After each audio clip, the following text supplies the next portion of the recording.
You're tuned to KSQM 91.5 SQM.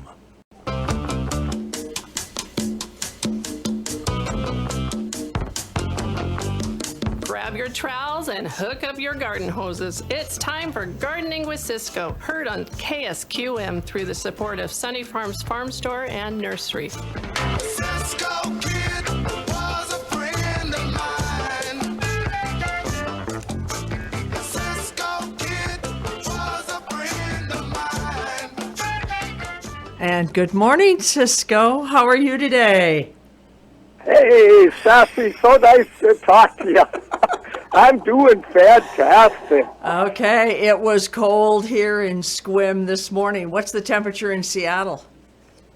We're about 30 degrees and foggy as can be at my house. I'm always a little colder than most of Seattle. I live in a little cold pocket up here, but yeah. So, but I noticed that the bird baths didn't freeze. Oh, well, well, that's good. I know we don't have fog here right now. As a matter of fact, I was admiring the mountain as I was driving in this morning. It was clear, and man, I could see frost on the roof across the street. So I think our thermometer was 29.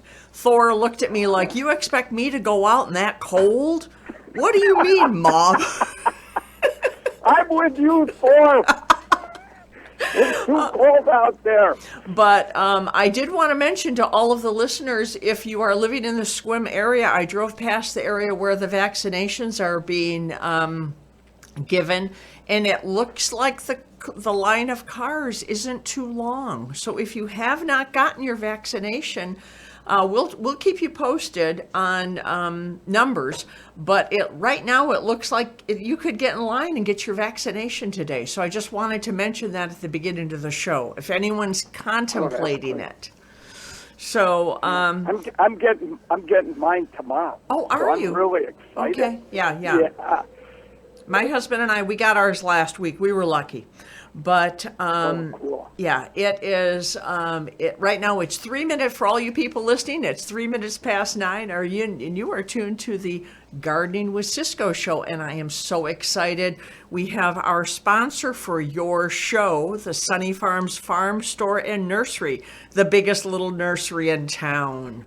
I'm excited about that too. That was so nice. Yeah. Sarah was in here the other day and was recording some of those announcements, and so that is very, very exciting. So what do we have? I love the Stumper question, which we'll get to in a minute, but you have an intro topic, and this is so appropriate for some of the questions that we've had for the past few weeks. Okay, yeah, this is something that's really going on right now. So my topic is planting bare root plants. So this time of year, the nurseries get in a ton of bare root plants. And in the old days, it used to just be fruit trees and maybe a few fruiting shrubs like blueberry. Now you can buy all kinds of plants bare root. So they dig them right out of the field. Most of these are grown down in Oregon. I'm sure some are from Washington too. They dig them right out of the field, wash all the soil off the roots very carefully, pack them in sawdust, and bring them up. And then the nurseries get them, and they usually have them in sawdust when you go to the nursery. And then the people come out and help you. They pull them out real careful, put them in a plastic bag with some sawdust in there to keep them moist. And, I get a lot of emails from people going, well, is it better to plant bare root or potted plants? If you can get a bare root plant, not only are they typically cheaper, because when you think about it, the nursery doesn't have to, put soil in the pot them up, then put them in a bigger pot if they get too big. So they're usually less expensive, but the real key is that you can look at those roots when you plant them, so you could see if there's any circling around. That's a big problem that people never know when you plant a plant out of a pot. It might have a circling root in there that'll end up kind of strangling the roots sometimes. You could check if you see something like that, you can cut it off. Any injured roots, cut it off. Stick it in water for 2 hours before you plant it. Just the roots. Got to sit in water for 2 hours. Of course, wait till this freezes over before you plant them. Keep them in your unheated garage till then. And then, when you plant a bare root plant, you want to make sure that the roots start right under the soil surface. So you don't want them deep. You don't want them an inch deep, anything like that. And and then you make a big hole so you can spread the roots out in there, and then fill them with the soil and fill them with water. And the bare root plants, they actually grow much faster and establish faster than potted plants. And the reason for that is because the roots don't have to go out of one kind of soil that they were in with the pot into your garden soil. They're right into your garden soil, so the roots just take off, and usually they establish really quick. So bare root is a great way to go. I mean, I plant 1 million potted plants, and I love that too. But bare roots, if you get the plant you want, bare root, they've got Japanese maples, all kinds of plants now. So Well, how about this? This is a good Ciscoe Stumper question.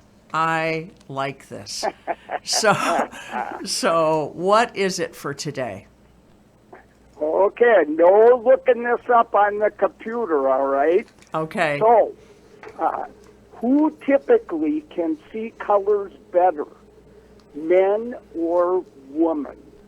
So when we look at a plant, who can see the real color in that plant better, men or women, or maybe even figure out the best combination? Well, I know my husband and I'll say, well, it's periwinkle. And he'll go, what is periwinkle? There's purple and yellow and green and red, but what is periwinkle?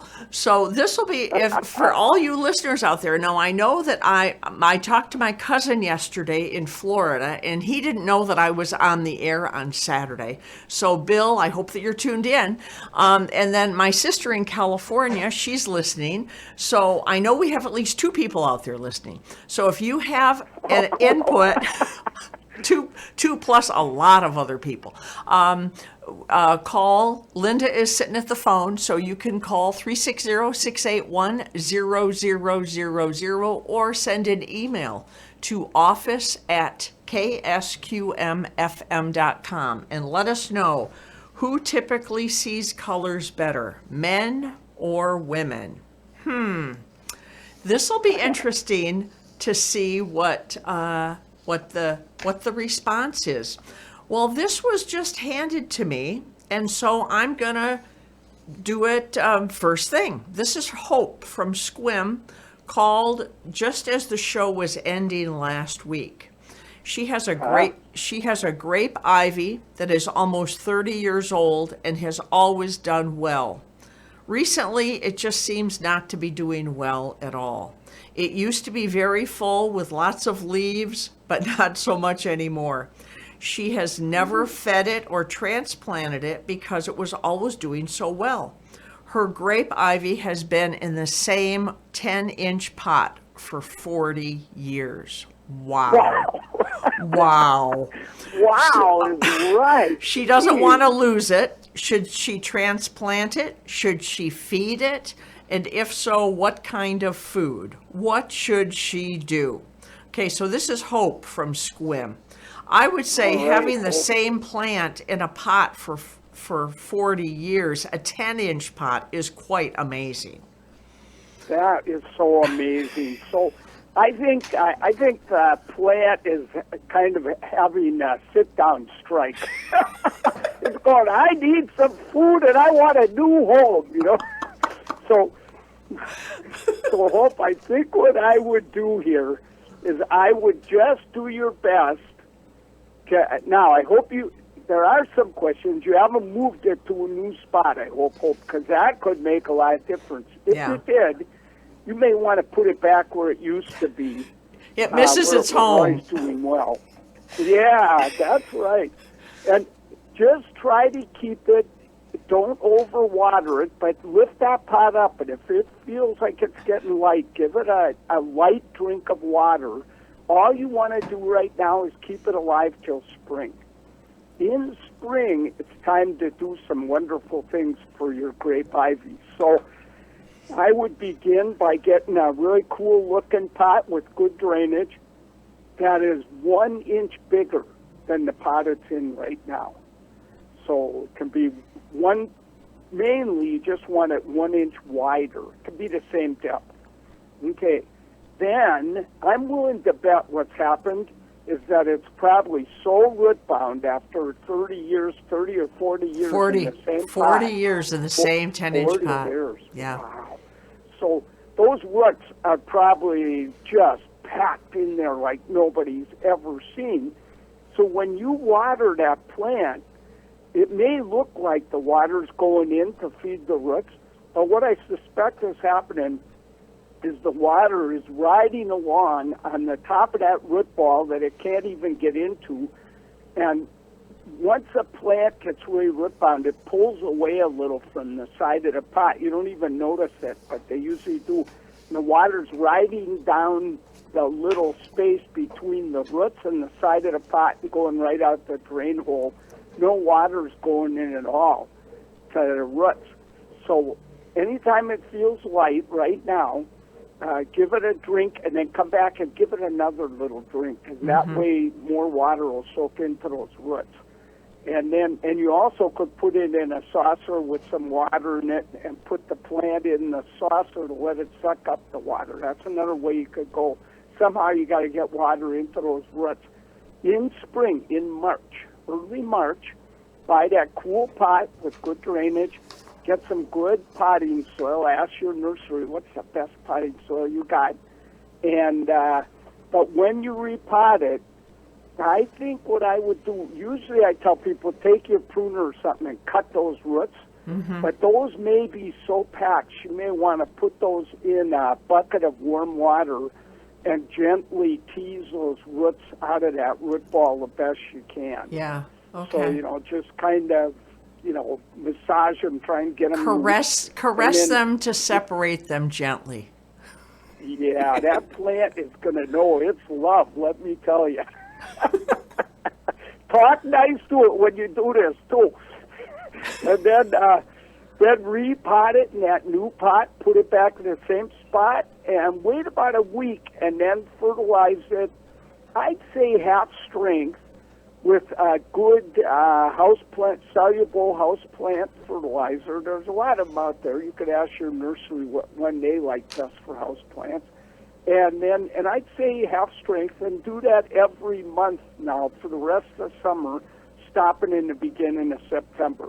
And I think that your grape ivy is going to explode back into growth. It'll be so appreciative for all you've done for it.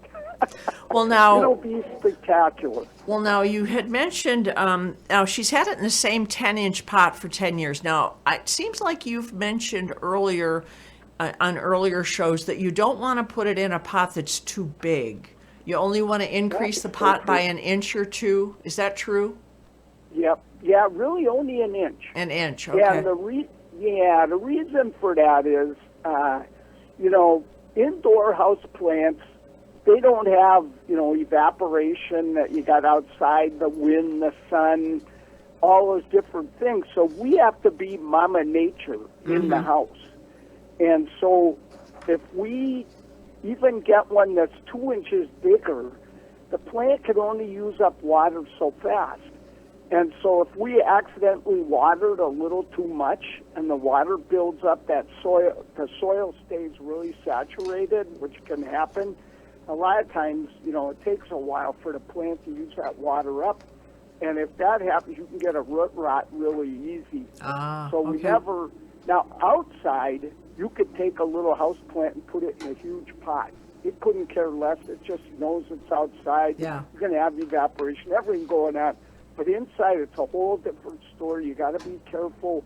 the easiest way to kill a plant is overwatering it, and it's hard not to do that. So it's Okay, and so that's Hope why- has had this plant in the same pot for 40 years, so she needs to repot it in March with a pot that's just about an inch bigger than the one now. Okay, and you've given her the guy. Yep. Now she needs to let us know in February. She needs to let us know Yeah. in March how it does, because we're still going to be here, right, Ciscoe? Oh, yeah, you betcha. And one thing, Hope, be careful. You got to keep it alive till you can transplant it in March. And this plant, it might be just dying of Yeah. thirst right now because it's so root bound. Yeah. So, you got to, maybe water twice in a row, do all those little tricks, put it in a saucer with some water. Talk to it really leave it in there nice. for a half hour. Yeah. Talk nice. Read and to it. Don't bore Yeah. it. Don't bore it. Don't tell a bunch of boring stories. If you're going to tell it a joke, it better be a good one. That's all I know. Oh, well, it's right now. It's 19 minutes past 9. You're tuned to KSQM 91.5, and this is the Gardening with Ciscoe show. And the Stumper question is, who typically can see colors better, men or women? So give us a call, 360-681-0000, or, and there the phone is ringing right now, or send an email to office@KSQM.FM. My sister must be listening because she said more men are colorblind. So I don't know. Okay, so let's get to the questions that we have here. Right now it's 20 minutes past 9, and this is from Valerie, and she said, "Good morning, Ciscoe. I love my maple tree, but it is growing out into the driveway and needs to be trimmed. I haven't a clue as to how to go about this. If I trim back to the edge of the driveway, there won't be much left in the way of branches on the driveway side of the tree, and the tree is 27 years old." She sent a picture, but all I can see is branches. I can't see where the driveway is. It looks like it might have been planted too close to the driveway when it was planted initially. Yeah. So how can we Yeah, help so Valerie? often. Or how can you help Valerie? I don't know what to tell her. Well, this is a tough one, Valerie, and I see the picture, and it's a Japanese maple, a lace leaf weeping maple. And this happens a lot. We buy these beautiful little maples at the nursery and think, wow, it looks so nice by the driveway here, by a walkway, and then over the years they get bigger and bigger, and we don't really notice, and all of a sudden you can't get out of your car, and there's two choices here. This is a pretty big maple, so moving it would be difficult. If you could, this is the time of year to do it, and you can move really big Japanese maples. I've moved 100-year-old ones when I worked at Seattle University, so it can be done, but it's difficult. So if you had a lot of strong friends who wanted to dig that out and move it back a few feet, that would be the easiest solution. But probably you're not going to do that. So if that's the case, what you could do, I don't think you want to prune off this way back in 1 year. Since it's been a problem for a number of years up there, you've gotten used to it. Maybe what you could do is cut like a third of those branches. You might as well prune the whole tree while you're at it. It won't look as lopsided. And so prune back some of those branches. Now, when you prune back a branch on a Japanese maple, if at all possible, you want to prune back to where another branch comes off the branch that you're pruning. So when you look at that maple, look and see if you see little side branches. They don't have to be very big. Coming off the branch you need to prune. And if it's going sideways, not toward the driveway, that's what you want to cut to. So as much as possible, cut, I'd say, a third of them at least back to a side branch. You don't want to remove more than about a third of all the wood on that tree when you do this pruning. So you could thin it out. You could thin out the rest of it and cut some of the branches. I never let Japanese maples hit the ground. I always cut the branch back to another branch that doesn't reach the ground. So go ahead and, cut it this year. Just thinning it out, knowing that, hey, I'm going to have to step around this darn tree this year, get out of the car. But then next year you'll be able to do at least another third or maybe even more back to side branches. And a lot of those side branches will grow, so you're not going to get this bare, horrible looking thing. It's going to be, you're going to have lots of growth in there. The tree may end up a little off kilter a bit, but sometimes you can't help that. But the goal is to keep it as attractive as you can, and also solve your problem. And I think you could do it. It won't be the easiest thing you've ever done, but just keep working at it, but don't overdo it. Remember, this is in my book, but it's the law of haircuts and pruning, and that's knowing when to stop. Yeah. You know, I always, when I'm pruning something really nice like a Japanese maple, and I prune mine in winter and I thin them out so that when they leaf out in the spring, you can see right through them, see that beautiful character of all the twists and turns. So when I'm pruning it, first of all, I take a good look at how full it is and everything. When I start knowing I don't want to cut off more than a third, and I cut out little teensy branches all over, and cut back branches that are hitting the ground or growing out toward the sidewalk too far. And by the way, for all you folks that have Japanese maples, if you do this every year, you may not get stuck in the problem. If you wait 27 years, you got a lot to make up for, you know. So if you do it every year, you might be able to keep it from ever getting over the sidewalk or driveway. So, and I take a bunch of the branches I've cut off and take them and put them in a bucket or something so I can go far away. I learned this when I was a professional pruner. I used to carry branches to the truck. I didn't really need to. I wanted to go look at the plant from farther away.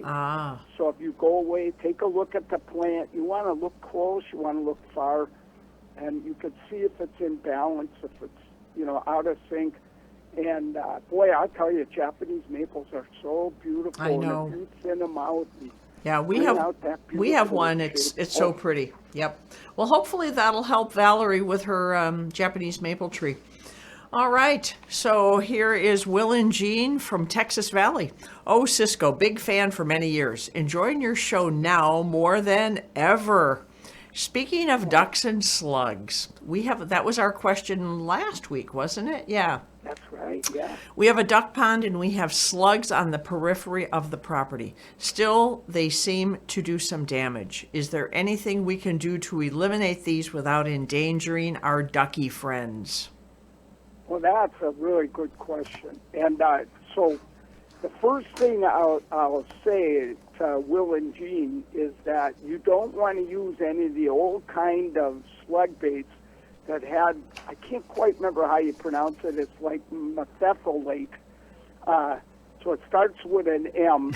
And you don't want to use any of that slug bait that has that in it. So there was, you know, a whole bunch of, Deadline has that, a whole bunch of different kinds have that in it. Go West.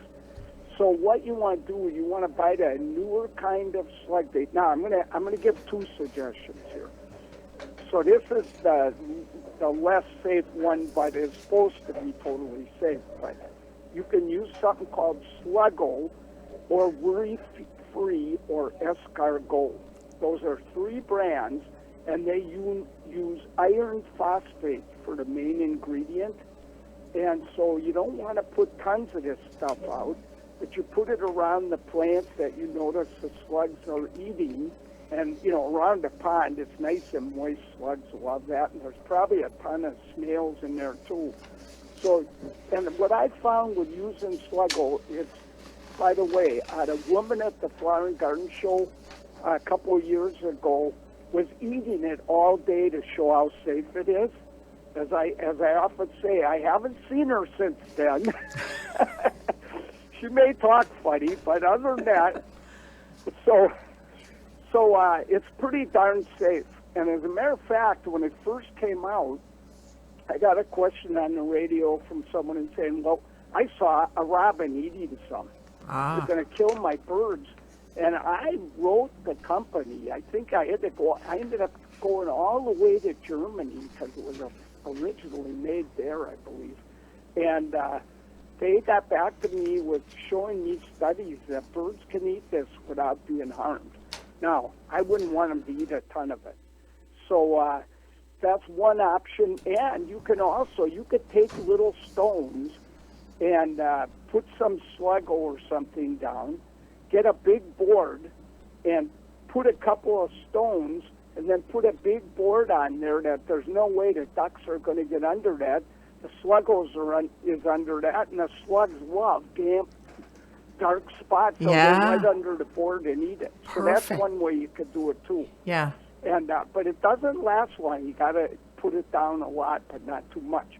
Now the other thing you could do is you could use beer. Ooh, you're going to waste beer on slugs? That's the thing. A couple of times my wife Mary's gotten really bad. She reaches into the fridge for a can of beer or whatever, and she's like, "Did you wipe my beer for your slugs?" So you got to watch out, you know. But what you do is you take a cottage cheese container and you cut 4 1-inch holes right under the lid so you can put the lid back on, put a 1/2 inch of beer in there, and put maybe 4 of those around plants that the slugs and snails are really attacking. And believe it or not, slugs and snails they just love beer. So they go to the tavern every chance they get. And unfortunately, they don't know when to say when. They overdo it, and it's goodbye, Charlie. Hopefully they die happy, you know. So that can work pretty good. And but you got to keep an eye on them because they fill up pretty fast. If you got a lot of slugs, if I have seen where there's 4 or 5 slugs in the slug trap, the beer tavern, and the slugs look in the doorway and they go, "This is not my kind of establishment," and head off to go eat another plant. So once there's 4 or 5 slugs in there, dig a hole in the ground, throw the beer and the slugs in there, put a little soil on it, and once it gets up to the level you could plant a perennial or something there. It'll grow so fast you can't believe it. I don't know if it's the slugs, the beer, or the symbiotic relationship, but you got to keep dumping them out. It's kind of a lot of work. It's easier to do the slug bait, but But either of those will be, I'm pretty sure, darn safe for you. Okay, well, the phone has been ringing about our question. Who typically sees colors better, men or women? Okay, so Cousin Bill called from Florida and said that women are better at telling colors. And then Natalie called and she said women, of course. And then Richard, he sent an email and he said women for sure. And then, let me see, Joe from Los Angeles says that men see better overall, but women can see colors much better. And at least that's what his wife told him to say. And then Gloria, he's a smart man. He says what his wife says. Oh, yeah. Okay, Gloria from Squim says that women are far better at seeing color than men, and women think better too. Now, we're not going to get into that one. And then men we're going to get some trouble going here. And then men and women will always see everything differently. This is from Allison in Vancouver. She says, as far as colors, women can see much, much more than men. So this is a pretty hot. Most people. This is a pretty hot topic. And this is a good one. Yeah, this is a good one. I don't know where you came up with this one, but it shows that there are people listening all over. So let's get on. Well, let me see. It's 27 minutes to 10. We need to do the plant of the week. We got so busy talking about slugs that we forgot. Okay, what's our plant of the week today, Ciscoe? This is the queen of the winter garden, and it is so attractive to hummingbirds. It's unbelievable. And even in the summer, people walking by my house go, what is that gorgeous, unusual plant you've got there? And unusual is the sad part. It can be hard to find this plant, but I'll explain that in a minute. So this is called Grevillea victoriae. So it's Grevillea, and then it was named after Queen Victoria, but they stuck an E on the end, so it's victoriae. And so Grevillea, these come from Australia. And my wife Mary and I did quite a bit of hiking down around Melbourne, Australia, and Tasmania. And you see these, they're 12 feet tall over there, and they bloom only in winter, but it's their summer down in Australia. So when I got back from Australia, one of my trips 25 years ago, I went to a little nursery called Jungle Fever in Tacoma. And Jerry there, the guy that owns it, a buddy of mine, he goes, hey, check out this plant. And he shows me a Grevillea victoriae. I said, nobody's going to want that. He goes, what do you mean? I said, this only would bloom in winter here. And there's no way it can be hardy. A plant from Tasmania and Melbourne, Australia. He goes, it's hardy. I went, there's no way. He gave it to me. It lived for 20 years in my garden. It finally died one really, really, really cold winter, but I've gotten a new one since then. So they are pretty darn hardy, and the one thing is they have to have full sun and really well-drained soil. That's really critical. So they have these red flowers are about an inch long, and there's a really great picture on my website, Ciscoe.com this morning. By the way, check my upcoming appearances when you go to it, because I'm giving a talk on February 5th about hummingbirds called Hummingbird Madness, and it's a Zoom talk, so you can get on that. And also, I am so proud to say that my book and I, we were chosen as a literary lion by the King County Library System, so they're having a huge gala, and all kinds of really famous authors will be at this gala, but it's all done through Zoom. They even send you out at dinner, and you have to drink at least 2 glasses of wine to watch it. So anyway, check those things out. You could sign up for those. But back to this plant. So if you give it well-drained soil, sunny spot, it blooms all summer and then some with these spectacular, bright, red, recurved flowers. It's just covered with them, but you don't even get to see the plant. There's so many hummingbirds on it, you can't even see the thing. And here's the bad part. They're really hard to find. Oh. So but a lot of, you can find them online if you want to try that. The other thing you could do is go to the plant sales once we're back and going again to where you get to attend these things. I bought a number of them at plant sales, so specialty nurseries carry them. And who knows, you never really know.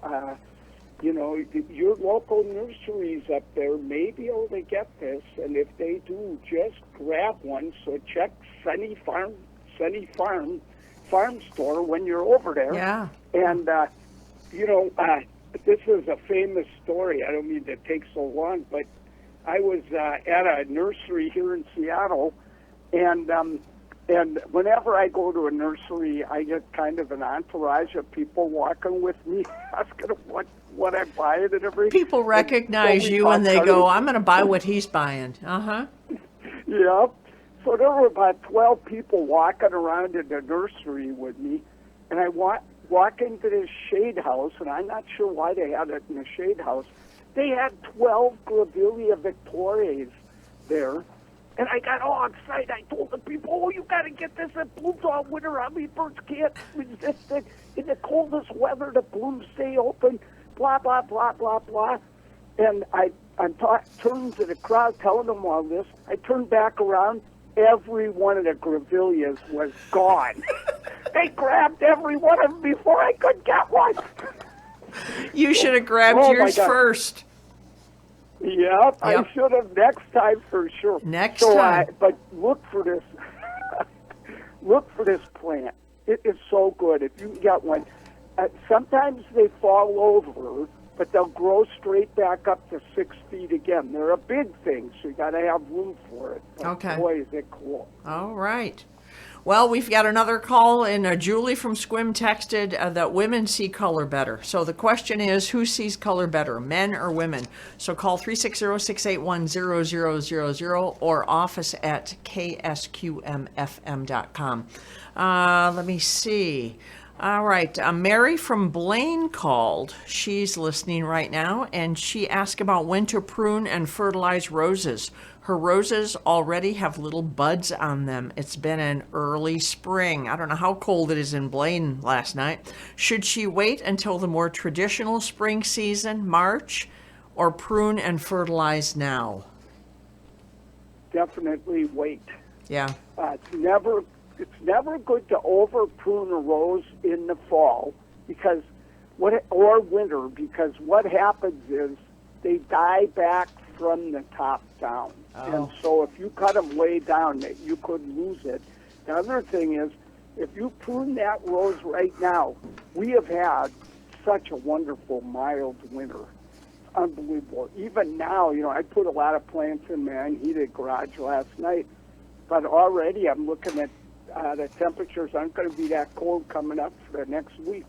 I think I'm going to leave them in there to be safe. But so if you prune your rose right now, what you might do is tell it, break dormancy, it's time to grow, because that's what pruning a plant often does. Mm-hmm. And so if that happens, and then we do get the cold snap that I'm sure we're going to get one before this winter is over.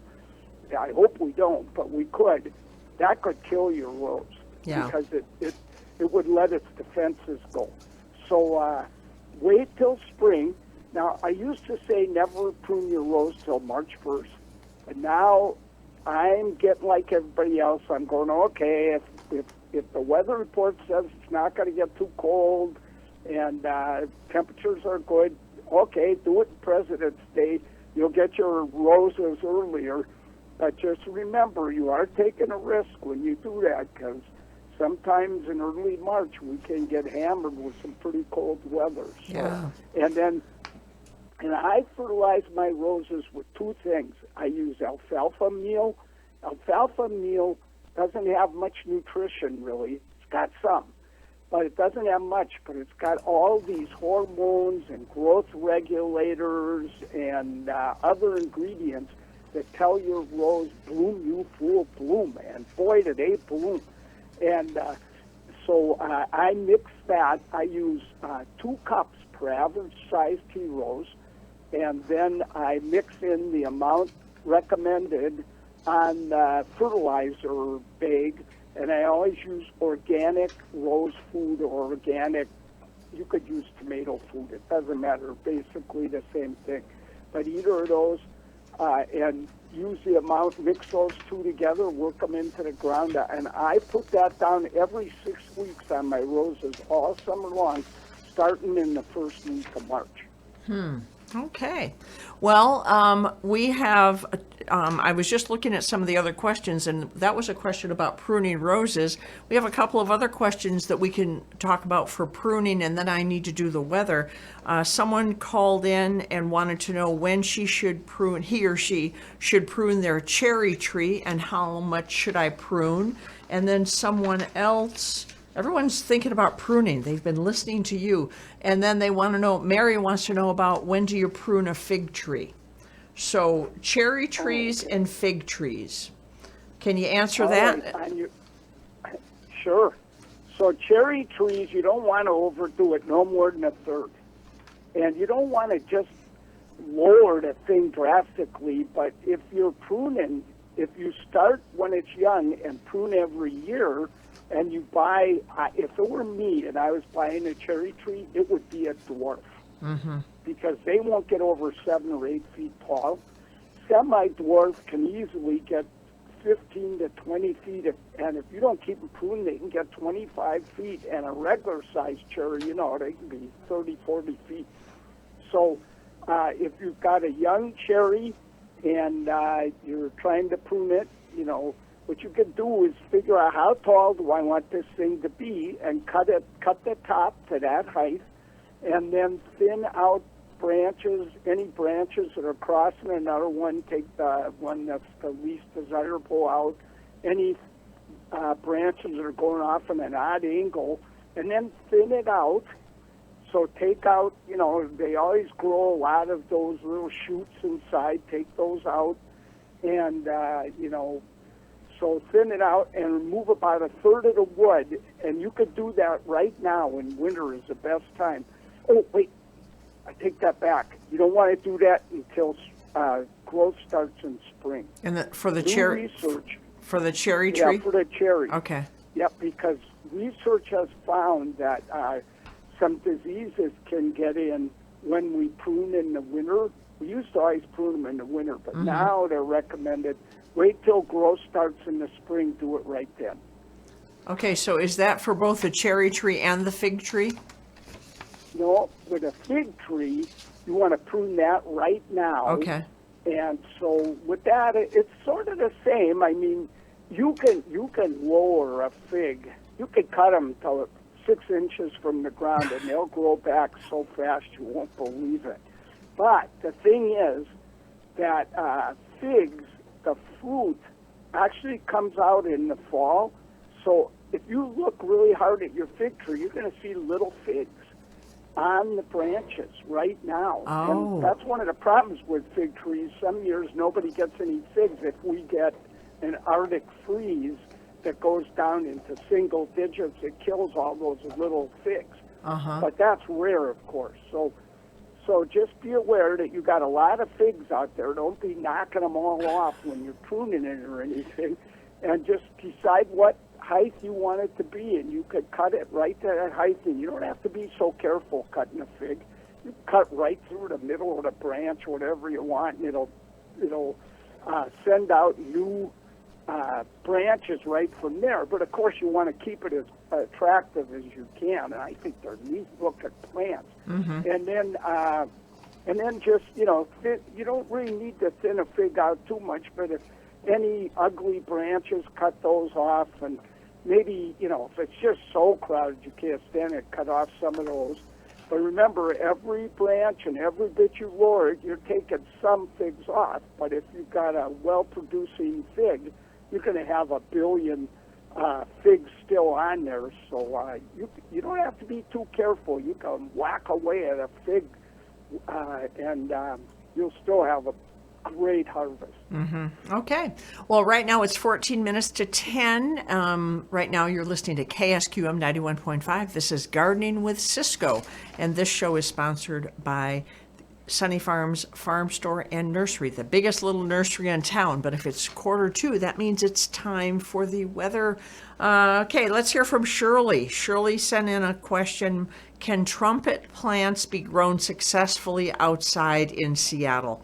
I used to grow 2 huge ones in also very large pots. I took them in the greenhouse each fall, but age caught up with me and I can no longer do that. Please say they can be outside and what steps should be taken. This is a trumpet Shirley. plant. And first of all, Shirley, I know how you feel. I'm not the spring chicken I used to was either. So we all get older to get those pots keep getting heavier, Yeah. So, okay. So here's the problem. You could dig those. You could take the angel trumpets out of the pot and just put them in a plastic nursery pot. It would be a lot lighter to carry them into the unheated garage and let them go dormant through the winter and bring them back out in the spring. You got to water them a little bit every couple of weeks.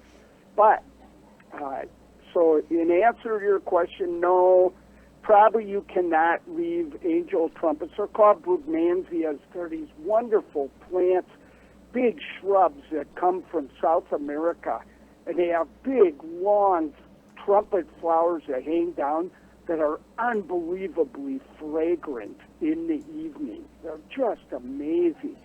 So I left some out over the years to see what would happen. And if we had a really, really mild winter, they would survive. The problem was it would maim them to the point they wouldn't start blooming till September. So what's the object, you know? Mm-hmm. So either you could dig them, you know, take them out of the pot and just put them in a plastic nursery pot and, you know, and maybe repot them up a little bit in your garage and then keep them just a little bit moist through the winter. Or you could take them out of the pot, put them in a plastic nursery pot, and if you had a window in your garage, you could keep it actively growing all winter. Then they bloom really early in the next year. Or you can go to a nursery and buy a nice new one every year. They're not that expensive. They grow really fast, and you know, you'd get those wonderful flowers that way too. You know, I'm sure that she knows exactly what she's doing growing those, but you want to keep those really well fertilized and give them a lot of sun, and boy, then they really perform. And I used to grow mine out in the sun, then I'd move them to my patio in the evening, and if we had a party or friends over, whoo, people were swooning. It smelled so good out there. Pretty cool. Yeah, so it looks like she can't grow her trumpet plants outside. Nah, it doesn't work. Doesn't work. Okay, so let's see. Let me see. This one now, there's no name with it. This person wants to know the best mulch for flower beds. I thought I could use arborist wood chips, but some folks say it leaches out nutrients. My beds splash soil onto our building, making a mess. There's no big trees to get leaves from for a mulch. I need protection from soil runoff, mess, attractiveness, and nutrition. What would you recommend? What's the best mulch for flower beds? No doubt about it. Arborist wood chips is the way I go. Yeah. And arborist wood chips, it's a myth that it lowers nutrition or changes pH as long as you don't work them into the soil. So the pain is if you use wood chips like that, if you move plants a lot, if you're a really avid gardener like I am, for instance, and I'm always moving plants, you know, I see all of a sudden I go, oh, that combination would be way cooler, so I dig one out any time of year. You got to make sure you move all those wood chips out of there so they don't get mixed into the soil. Because if they do, then you will lose nutrition. Okay, so that's where this theory comes from, that some folks say it leaches out nutrients. Yep. That's if they're worked into the ground. Okay. Yep. Yeah, and actually wood chips do all kinds of good things. They have all these mycorrhizae, these little organic fungi that get on the roots of plants, and they send out feeders that find food and water for the plant, and they get byproducts from the roots. So it's a great symbiotic relationship. So using wood chips, and you get great weed control too. So I always put them down in the fall, and they break down into the best topsoil you've ever seen. So that's the way I go. All right. Well, you just set the record straight. This idea that it leaches out nutrients is not true unless you work them in. All right. So here's Jacqueline. She says, hi, Ciscoe, I just love Asian pears. Anyway, I'd like to plant a few on my property in Sequim. And her question is, will they do okay? And do you think they're available in bare root at this time of year? The bare root plants are just coming in. So you could either go to or call your favorite local nursery and ask them, are you going to get some, and which ones are you going to get? And they usually know. And then, so if they've got them, they'd be really great to go with. And Japanese pears are wonderful because they have almost no pests. They get one disease. It's a bacterial disease called Pseudomonas. That sometimes the end of branches get a little shepherd crook, turn brown and bend over. You just cut back beyond those. That usually takes care of that problem. And that's about the only problem they have. So, and if you can't find any at a local nursery, then go to Ciscoe.com and go to topics and find links, and go to Rain Tree Nursery. They're a mail order fruit plant nursery, and I guarantee they'll have a ton of different ones you can try, and they'll send them to you in the mail.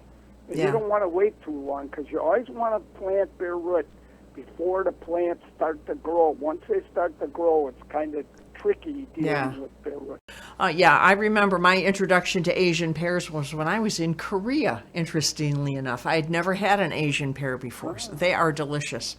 Okay, so this is from Bess. She says this is about invasive plants. We have goutweed and English ivy in the front bed. We cut it all back, but of course it will return. Does black plastic kill this stuff off? I heard goutweed is impossible to eradicate. It almost is. Goutweed is this, it's a really pretty little ground cover with variegated leaves. They probably get up about a foot high, but it spreads like the wind, and you could cut it back all you want. It couldn't care less. It just grows right back. It prefers shade. I've seen it growing in sun, and all it does is burn, but it never dies. It's just ugly as can be. So we made the mistake of planting that at Seattle University once, and then we didn't like it anymore, and we tried to get rid of it. By the way, don't put it anywhere near a lawn, because it gets into lawns, and it just looks horrible spreading through the lawn. And then if that happens, then you're forced to use weed and feed, which I'm not fond of, because there have been health concerns with that stuff. But maybe one or two times to get rid of it, you might have to do. But at Seattle we dug out the goutweed. We just, the guys that work for me were so mad at me because we worked so hard to get rid of something that I chose to put in, you know. But we dug it out, and it kept coming back, but we kept after it, and we got rid of it in about 2 years. So if you're willing to dig it, that would be the way to go. With the English ivy, if there's any way you can mow it, you can get rid of ivy by mowing it. So if you mow it like every 2 weeks, mow it down, you know, with an old beat-up mower, or just set your mower as high as it'll go and mow it. It'll be gone by the end of summer, totally gone. Because it's one of those, not many woody plants can take being mowed, and ivy's actually a woody plant. If you can't do that, then it's time to dig, because almost no spray kills either goutweed or English ivy, or the sprays that there are so powerful and toxic, I wouldn't touch them with a 40-foot pole. And so, you know what I recommend to people? We did this at Seattle, and I don't know if you have this up there in Sequim, but we have, in Seattle, we have the Millionaire Club. And this is to help people that, you know, don't have a job, and they sign up. And you can call up and say, I'd like a couple of your best workers, and I'll pay them that extra high pay, only a little more, and give them lunch. And these people work so hard. So when we had really big, hard jobs to do, a lot of times I would hire the Millionaire Club people, and I'd always tell the guy that sent up people out, I'd say, hey, I'm not only going to pay the high wage, I'm going to give them lunch. I always got the best people. Yeah, it's a good trick, because those guys, they get to know who's really great over there. Yeah. And so you're helping people that need a helping hand. They can make some money. They work like mad. You might have to rent some digging tools and things, but they can get a lot of work done. But even if they do, you're going to have to stay on top of it because they're going to keep coming back here and there. Yeah. You got to dig those out right away before they start a whole new colony. Yeah, I'm not aware if we have that organization, Millionaire Club for Garden. I'm sure someone will call in if we do have something like that. Yeah, if someone knows, let people know about that. It's a good thing. Well, for those of you that just have tuned in, you are listening to Gardening with Ciscoe. And I'm Sassy Susan, and we are going to do the FCC regulatory station ID right now. You're tuned to KSQM 91.5 SQM. Okay, we've had a couple of more questions called in, but before we get to those, I did want to remind people if you want to give us your input, who can see colors better, men or women? Call 360-681-0000 or send an email to office@ksqmfm.com. Okay, we had answered this question. We had gotten this question from Hope about her grape ivy. She's listening because she called in and she said Hope called to thank Susan and Ciscoe for answering her question about her grape ivy. She wants to know if she should use some of the old dirt. I don't know if there is any dirt in the pot after 40 years, but some of the old dirt with the new dirt when she repots. Also, she has heard that grape ivy is one of the best plants to clear out the toxicity of the air. Is that true? Well, to answer the last question, there was a study done by NASA.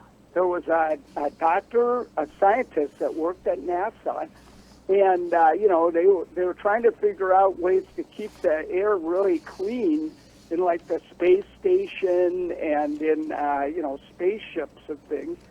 And so he did a big study and determined which plants clean the air the best. Now, there's been some controversy about those studies, and now it's kind of hard to replicate this person's findings. But I read that book, and I'll bet you anything, grape ivy was probably one of the ones that he found to be really good at cleaning the air. And even if it doesn't clean the air as well as he said, it adds a ton of oxygen. Mm-hmm. And I'm sure they know that big trees pull pollutants out of the air and things. So my guess is that his study probably is accurate, but maybe you got to be up at a space station for it to work right. I don't know. But I'm glad that Hope was listening, so she could get your information about her grape ivy. Yeah, well, don't get rid of that old soil. Just you could put it out in the garden, whatever you want, but don't use it again in that pot. And for everyone listening, always buy the best potting soil you can get, and always use that. Never ever soil out in a garden, anything like that, because they make this soil special so that it drains really fast. You know, roots can penetrate it just right.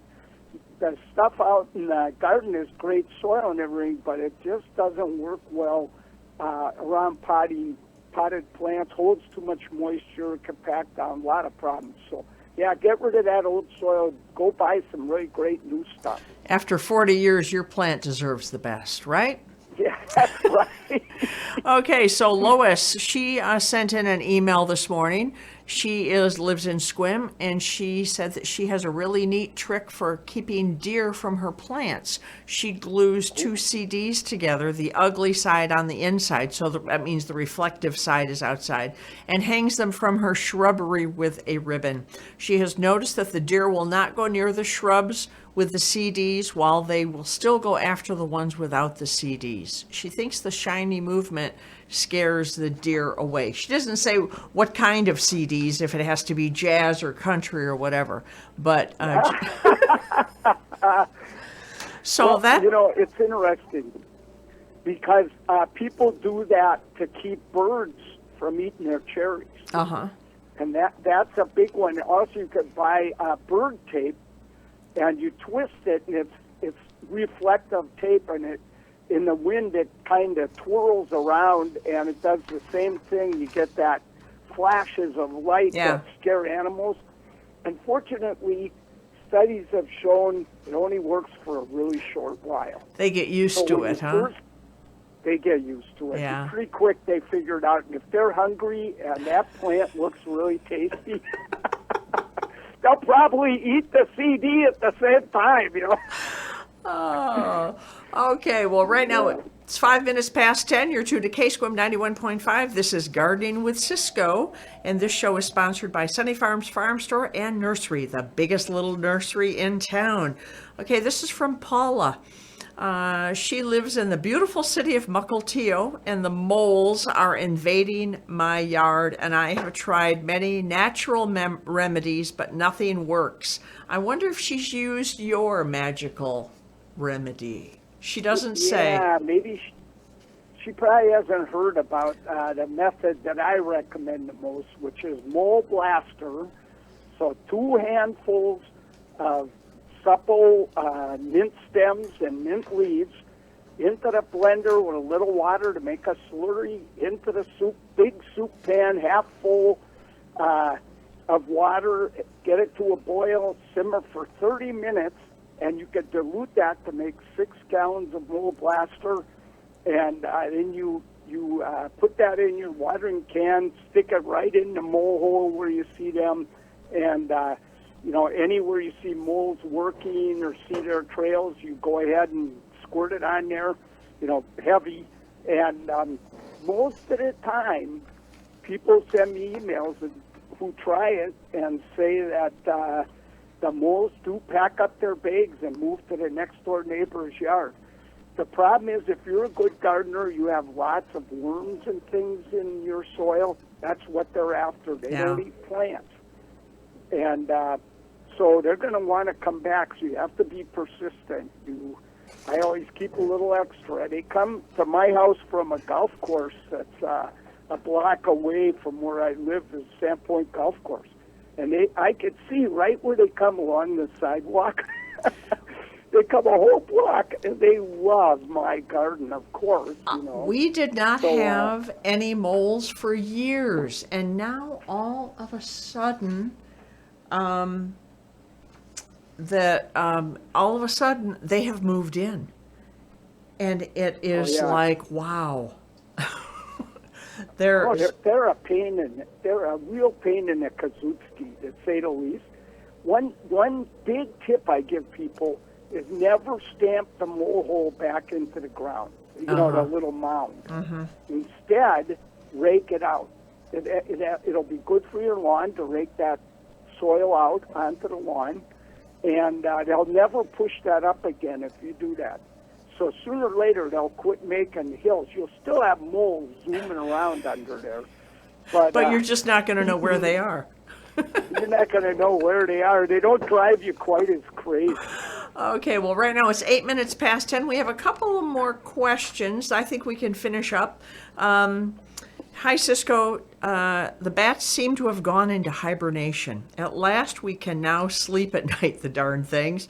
But I'm now concerned about banana slugs. I could have sworn that my kitty had one in her mouth the other day. I tried to remove it, but she was uncooperative. And then she ran under the house to vomit, I suppose. If a banana slug might choke a duck, what would happen to a kitty? How do I kill these things? And why on earth would my kitty eat such horrid things? This is from Gloria in Dungeness Valley. Well, Gloria, here's the first thing I have to say is that I doubt your cat will do it twice. If it went under the house and chucked up, it probably went, I'm staying away from these things at all. Banana slugs are, I don't know if they're actually protected or not, but there aren't as many as there used to be, and they're a native slug. Now, having said that, and people love them, I loved them until I stepped on one in bare feet when I was camping one night. Oh, yeah. The slime went right between my toes. It was so gross. Yeah. And unfortunately, I was sleeping in a double sleeping bag we had put together. I didn't win any awards for that one. But anyway. I would say no awards for that, Ciscoe. slug toes is way worse than popsicle toes. I can tell you that much right now. So anyway, I don't think you got to worry about your cat eating more of those. I have found over the years that animals usually try them once, find out they're no good. A banana slug, however, is a huge slug. They're the big, yellow, really cool-looking ones, and they can really do some damage. So if you got some banana slugs into a really nice ornamental garden or into your strawberry patch or something, it could be pretty bad. But since there's not that many of them and people love them, I think I would just go out at night with my flashlight and a big cottage cheese container, and I'd toss them in there and go, to a park or somewhere out into the woods and let them go there, and they'll live their life, be happy, and your kitty will not have to be on guard duty against them. So I think that would be my solution. All right. Well, right now it's 11 minutes past 10. You're tuned to KSQM 91.5. We have one more question, and then we will get the answer to your stumper question for the day. Who typically can see colors better, men or women? Okay, the last question is from Mary Ann. Is it too early to prune the fronds off of my ferns? How about epimedium? When is the best time to remove the old leaves? Well, Mary Ann, you're right. You should do that. Now, on my ferns, quite often I cut off the fern fronds in the fall on some of mine because I cover plants that don't like too much water with them. So like on your dahlias, if you leave your dahlias out, I cut those to the ground and I cover the tubers, the roots underground, with fern fronds because they repel water. It's a great insulator. So knowing that, you can cut those fern fronds off anytime you want. The thing is that they look real pretty until the new, if you leave them on, the ferns look a lot nicer. When you first cut them off, you see this kind of like, what was his name, Telly Savalas head or something out there, So, they're not going to start growing till February or March. So, but you don't want to wait till the new fiddleheads start to grow, because then it's really hard to cut the old ones off. Yeah. So I would keep an eye on my ferns, and I'd wait probably another half month, I bet. And then when I see those fiddleheads forming, I chop all those fern fronds off. Okay. And all ferns except for woodwardea. Woodwardea is this huge fern with fronds 12 feet long. It's really a neat fern. I can't grow them at my house. It's a little too cold here, I think. But if you've got those, don't cut those till you have lots of new big growth out, because you don't get that many fronds anyway. It's easy to cut the old ones off. On epimedium is a really neat ground cover that could take dry shade better than any other ground cover. So if you've got big conifers, that's a great ground cover to plant under there, and it doesn't take over the whole garden. And they have really pretty flowers. We call them bishop cap. And bishop cap has these gorgeous little flowers that look just like the cap's bishops in the Catholic Church wear. So what you could do is I usually early February, I go out there and cut all the old leaves off, and then all the flowers will come up with no leaves, and they look so cool. It's unbelievable. And you can, if you want to know right when to do it, you can look in there and see if you see the new buds starting to form for those flowers, and do it then. Again, you don't want to wait too long. It's impossible to cut the old leaves off. They come off stems from the ground. It's impossible to cut them off once the flowers come up without cutting off the flowers. So do it just before that. I'd say early to mid-February. And then after the flowers fade, a flush of new, spectacularly beautiful leaves will come up. So that's the time to do that. Okay, well, we have gotten through we have had such a wide range of questions today. You know, trimming a Japanese maple tree and repotting plants, and a question about trumpet plants, and arborist chips for flower beds, and Asian pears. You are just such a wealth of knowledge. Well, it's time for the answer to the stumper question. Who's typically can see colors better, men or women? All right, Ciscoe, now, before you're I on. give this answer, before I give this answer, I do want to say one thing really fast. People send me a lot of emails saying, do you ever put pictures of your garden in your website ring? So Mary put up a fantastic picture on the front page of our website showing my back garden with my puppy Leo. So check that out right on the front page of Ciscoe.com. So here is the answer to the question. And a lot of people, everybody said women see color better than men, because that's the question. Who sees color better? No two ways about it. Women can see color. Now, this is typical. This is a generality. There are men, you know, like Monet, that can see color fantastic, but typically women can see color way better than men. And the reason for that is we have different receptors to see color. So men have cones, and cones can see light and dark really well. That's why men are so good at driving at night. Whenever I drive at night with Mary, she hands me the keys and goes, I hate driving at night. I just can't see. Yeah. So we can see light and dark really well. We have great depth perception. Women have what are called cones, and they see color way, way better. And also, men only see color with one side of their brain. Women see it with two sides of their brain. And 10% of men are colorblind, and 40% of men are color dysfunctional. We need Viagra or something for this, you know, guys. So, and only 0.001% of women are colorblind. So you guys, don't feel bad if you make a pot.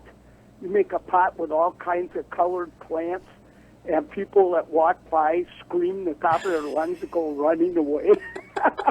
If that happens, ask your wife to take a look at it, give you a little advice. Make sure that yeah, you women are lucky. Okay, all right. Well, so most of our callers were correct that women can see color better than men. Okay. Well, Ciscoe, I think that brings us to the end of this week's show. Right now it's 17 minutes past 10. I hope it's warmed up in Seattle a little bit for you. I have a sending song for you that I will play in just a second, but you and Mary stay safe and warm. Okay? Hey, all right.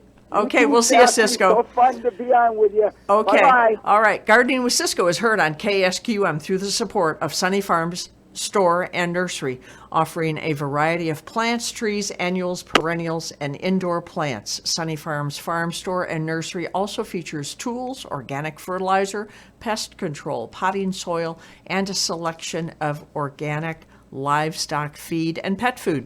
Located next to Sunny Farms Country Store on the north side of Highway 101, just west of Sequim. Sunny Farms Farm Store and Nursery is open 7 days a week from 9 a.m. to 6 p.m. So this is a Ciscoe sending song. This is by Dick Juergens and his orchestra. You're so wonderful. 19 minutes past 10, KSQM 91.5.